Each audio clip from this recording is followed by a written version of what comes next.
My name is Matt Galnor. I'm a reporter with the Florida Times-Union, and we have a story coming up this weekend about Cameron Kuhn and kind of his fall from the developments that he was planning downtown.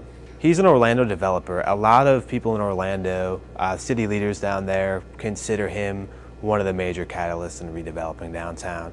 He came into Jacksonville in 2005.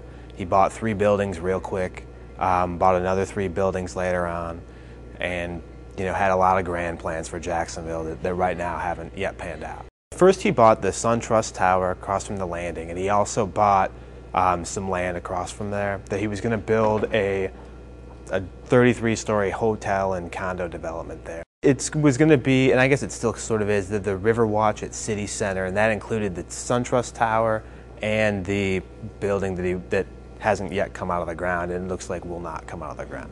He also bought the old Barnett Bank building over on Laura and Adams, and he bought the Dial-Up Church building at the foot of the Main Street Bridge.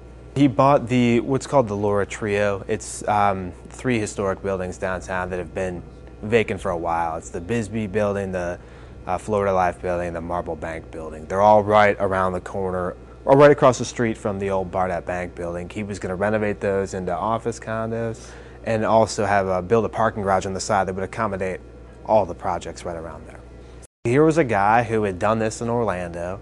He had the track record, and people were sort of thinking, the mayor said, he'd hear all over town that, is this guy too good to be true? But, then the next minute you'd talk to somebody in Orlando and they'd have great things to say about the guy. So, it was one of those things where, he came into town with a helicopter. He was, kind of a larger-than-life guy, and here's what he was going to do. And people believed it. He talked about having this $600 million fund he could, pull money out of. He could write a $60 million check whenever he needed to, and, it turns out a lot of that money wasn't his. 5 of his buildings in Jacksonville are being foreclosed upon, and the other one's on the market. The SunTrust Tower has some people in it. He still owns about half the office condos in there.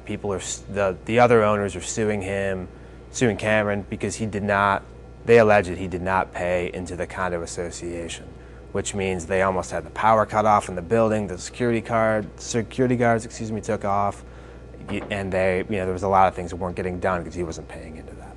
Cameron's hasn't responded to our request for an interview, and the company that owns the note on the buildings, they're not talking either.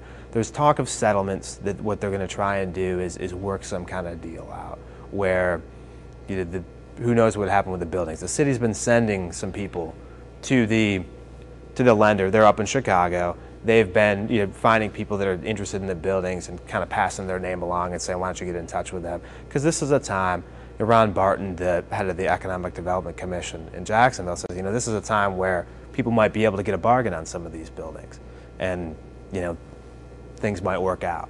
It doesn't look like Cameron Kuhn's going to be a part of it, though. For more on this story, pick up a copy of Saturday's Florida Times-Union and check Jacksonville.com for updates. For Jacksonville.com, I'm Matt Galnor.